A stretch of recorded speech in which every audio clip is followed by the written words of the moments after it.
Hello friends, welcome to my YouTube channel. Today we will study about class 10 science subject CG board chapter 2 acid base and salt their lecture 12 and today's topic that acid rain. Hello दोस्तों, आप सभी का मेरे YouTube channel में स्वागत है। आज हम पढ़ेंगे अध्याय 2 अम्ल क्षारक एवं लवण एसिड बेस एंड सॉल्ट का लेक्चर 12 जिसमें आज का हमारा टॉपिक है एसिड रेन अर्थात अम्ल वर्षा। ओके तो इस टॉपिक में आगे बढ़ने से पहले चलिए सबसे पहले हम लोग एसिड रेन के बारे में समझते हैं कि एसिड रेन अर्थात अम्ल वर्षा क्या होता है। ओके, किसी पदार्थ की दहन से तात्पर्य जलना या फिर आग। ओके, तो किसी पदार्थ की दहन से उत्पन्न कार्बन डाइऑक्साइड, सल्फर डाइऑक्साइड तथा नाइट्रोजन की ऑक्साइड जल में घुलकर विभिन्न अम्लों का निर्माण करता है। इसका वर्षा के जल में मिलकर होने वाला वर्षा अम्ल वर्षा या एसिड रेन कहलाता है। ओके, तो इसमें आप लोग याद रखिएगा what is the definition of acid rain. So you are remember that carbon dioxide, sulfur dioxide and oxides of nitrogen produced as the result of combustion of substances react with water and form various acids. Rains produced by mixing of this in that water is called acid rain. अर्थात चलिए इसको हम लोग क्या equation अर्थात समीकरण के द्वारा समझने का प्रयास करते हैं कि what is the definition of acid rain. Okay, तो किसी पदार्थ की दहन से उत्पन्न कार्बन डाइऑक्साइड, सल्फर डाइऑक्साइड एवं नाइट्रोजन की ऑक्साइड जल में घुलकर विभिन्न अम्लों का निर्माण करता है। इसका वर्षा के जल में मिलकर होने वाला वर्षा अम्ल वर्षा या एसिड रेन कहलाता है। ओके, तो इस प्रकार से आप लोग याद रख सकते हैं एसिड रेन अर्थात अम्ल वर्षा के डेफिनेशन को। ओके, तो चलिए इस टॉपिक में आगे बढ़ते हैं। Usually the pH of rain water is same.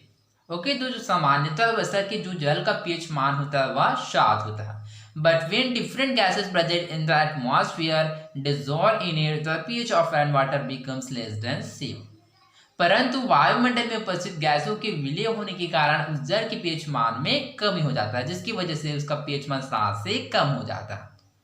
When pH of rain water is less than 5.6 it is called acid.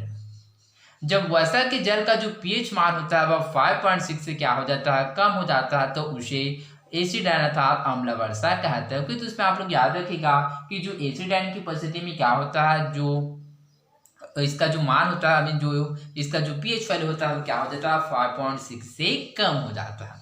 Carbon dioxide, sulphur dioxide and the oxides of nitrogen produced during fuel combustion are the main cause of the acid rain.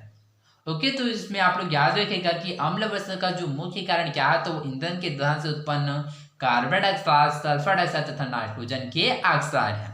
The gases produced during decomposition of vegetation and volcanic explosion are another factor.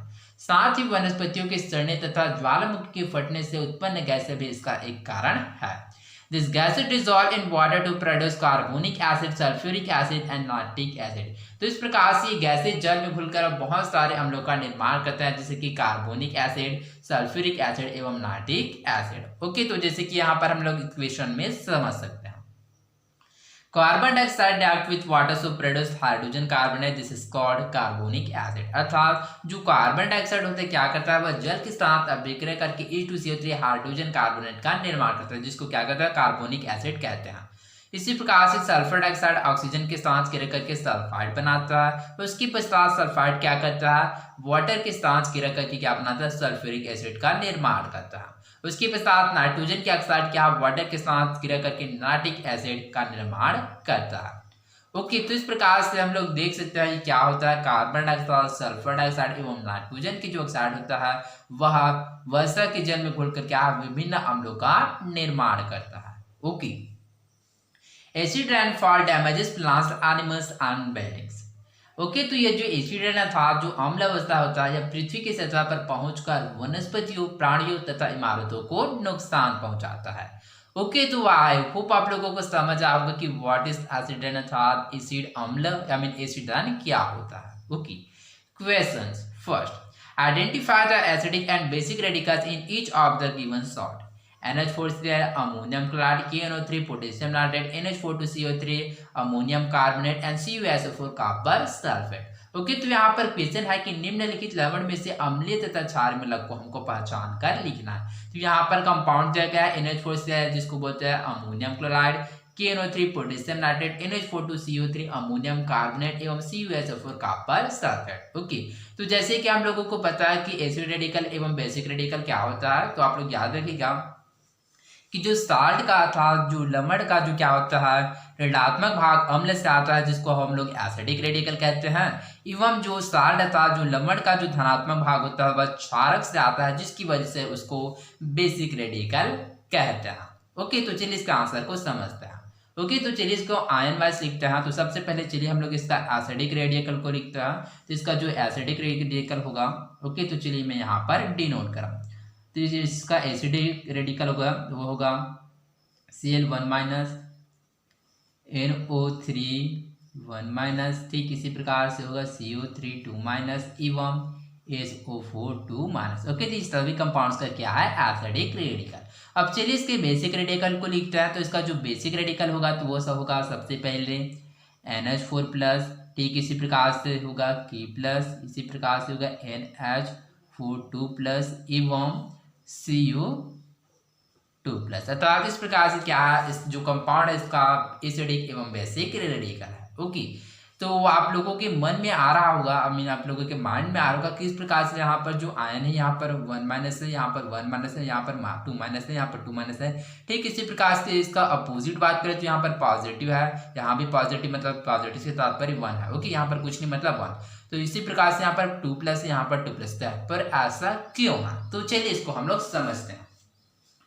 तो okay, तो जैसे कि मैंने आप लोगों को previous lecture में क्या है, जैसे कि NaCl NaCl का उदाहरण से समझा था किस प्रकार से क्या किसी भी एलिमेंट में क्या होता है, पॉजिटिव एवं नेगेटिव साइन लगाया जाता है। ओके, तो जो पॉजिटिव साइन क्या करता है, इलेक्ट्रॉन को देता है जिसकी वजह से इसमें पॉजिटिव साइन आता है, एवं जो नेगेटिव साइन क्यों आता है, तो कोई भी इलेक्ट्रॉन में कोई भी एलिमेंट तथा कोई भी तत्व क्या करता है, इलेक्ट्रॉन का ग्रहण करता है जिसकी वजह से यहाँ पर नेगेटिव साइन आता है। तो चलिए इसको एक सिंपल एग्जांपल के द्वारा समझते हैं। जैसे कि यहाँ पर हम लोग NH4Cl अमोनियम क्लोराइड की बात करें। ओके, तो चलिए, तो यहाँ पर अमोनियम क्लोराइड में कौन कौन से एलिमेंट प्रेजेंट है, तो इसमें है नाइट्रोजन, हाइड्रोजन एवं क्लोरीन। ओके, तो चलिए इसको हम लोग समझते हैं। नाइट्रोजन का जो एटॉमिक नंबर कितना होता है, तो वो होता है 7। ठीक इसी प्रकार से हाइड्रोजन का एटॉमिक नंबर होता है 1 एवं क्लोरीन का जो एटॉमिक नंबर होता है वह 70। ओके, अब चलिए हम लोग इसका इलेक्ट्रॉनिक कॉन्फ़िगरेशन करते हैं। अर्थात इलेक्ट्रॉनिक विन्यास तो 7 का होगा 2 5, इसी प्रकार से होगा 1 का 1 होगा, एवं जो क्लोरीन का होगा 2 8 एवं 7। ओके, तो इस प्रकार से हम लोग देख सकते हैं कि जो नाइट्रोजन है इसको अपने अष्टक को पूर्ण करने के लिए क्या है, 3 इलेक्ट्रॉन की आवश्यकता है। हाइड्रोजन को अपने अष्टक पूर्ण करने के लिए 1 एवं क्लोरीन को क्या है, अष्टक पूर्ण करने के लिए 3 इलेक्ट्रॉन की आवश्यक है। ओके, तो यहाँ पर हम लोगों ने जैसे कि कंपाउंड्स में देख सकते हैं NH4Cl था, जो वहाँ पर हाइड्रोजन की संख्या वो कितना है, 4 है। तो इस स्थिति में क्या करता है, नाइट्रोजन हाइड्रोजन की क्या करता है, 3 हाइड्रोजन के साथ क्रिया करके अपना अष्टक को पूर्ण करता है। बचा एक हाइड्रोजन क्या करता है, इलेक्ट्रॉन को त्याग करता है जिसकी वजह से क्लोरीन क्या करता है, उस इलेक्ट्रॉन को ग्रहण करता है जिसकी वजह से हाइड्रोजन का भी अष्टक पूर्ण हो जाता है, नाइट्रोजन का भी अष्टक पूर्ण हो जाता है। ठीक इसी प्रकार से क्लोरीन का भी अष्टक पूर्ण हो जाता है, जिसकी वजह से क्या होता है, यहाँ पर NH4 में क्या होता है, पॉजिटिव साइन आता है। क्यों, क्योंकि इलेक्ट्रॉन को दान करता है। क्लोरीन में नेगेटिव चार्ज आता है। क्यों, क्योंकि वह एक इलेक्ट्रॉन को ग्रहण करता है। ओके, तो आई होप आप लोगों को समझ आ गया कि किस प्रकार से किसी भी एलिमेंट तक किसी भी कंपाउंड में पॉजिटिव या नेगेटिव साइन आता है। ओके, ठीक इसी प्रकार से आप लोग याद रखिएगा कि जैसे कि यहाँ पर हम लोग देख सकते हैं, यहाँ पर NO3 1 माइनस, यहाँ पर क्या कर रहा है, यह एक इलेक्ट्रॉन को ग्रहण कर रहा है जिसकी वजह से यहाँ पर 1 माइनस आ, यहाँ पर CO3 कार्बोनेट में क्या करता है 2 माइनस, अर्थात यह 2 इलेक्ट्रॉन को ग्रहण कर रहा है जिसकी वजह से यहाँ पर 2 माइनस है। इसी प्रकार से SO4 2 माइनस क्यों दर्शाया, कि यह भी क्या कर रहा है, 2 इलेक्ट्रॉन को ग्रहण कर रहा है। ओके, तो यहाँ पर पॉजिटिव स्थान यह दर्शा रहा है कि यह 1 इलेक्ट्रॉन का दान कर रहा है, यहाँ पर 1 इलेक्ट्रॉन का दान कर रहा है, यहाँ पर NH4 क्या कर रहा है, 2 इलेक्ट्रॉन का दान कर रहा है। इसी प्रकार से यहाँ पर जो कॉपर है 2 इलेक्ट्रॉन का दान कर रहा है। ओके, तो आई होप आप लोगों को समझ आएगा कि किस प्रकार से यहाँ पर पॉजिटिव या फिर नेगेटिव साइन डिनोट किया जाता है। ओके, तो चलिए आगे बढ़ते हैं। Second, what will be the nature of an aqueous solution of potassium chloride, explain. Okay, तो यहाँ पर क्वेश्चन है पोटेशियम क्लोराइड के जेली विलेन की प्रकृति क्या होगी, समझाइए। तो चलिए इसके आंसर को समझते हैं। ओके, तो चलिए इसके आंसर को सबसे पहले क्या करते हैं हम लोग पोटेशियम क्लोराइड का जो फार्मूला होता है उसको समझते हैं कि पोटेशियम क्लोराइड का जो फार्मूला होता है वह क्या होता है। तो जैसे कि हम लोग जानते हैं कि जो पोटेशियम क्लोराइड का जो फार्मूला होता है वो क्या होता है KCl अर्थात पोटेशियम क्लोराइड। ओके, तो चलिए इसके आंसर को समझते हैं। ओके, तो जो पोटेशियम क्लोराइड के जो पोटेशियम क्लोराइड के जो एक्वस सॉल्यूशन अर्थात पोटेशियम क्लोराइड के जो जेली वेरिएंट की जो प्रकृति होगा वह उदासीन अर्थात न्यूट्रल होगा। क्यों, तो चलिए इसको हम लोग समझते हैं। Aqueous solution of potassium chloride is of neutral nature. Why? Because it is a sort of a strong acid HCl and a strong base KOH which ionize completely. Okay. अर्थात जो पोटेशियम क्लोराइड के जो jelly variant की जो प्रकृति होगा वह neutral होगा। क्यों?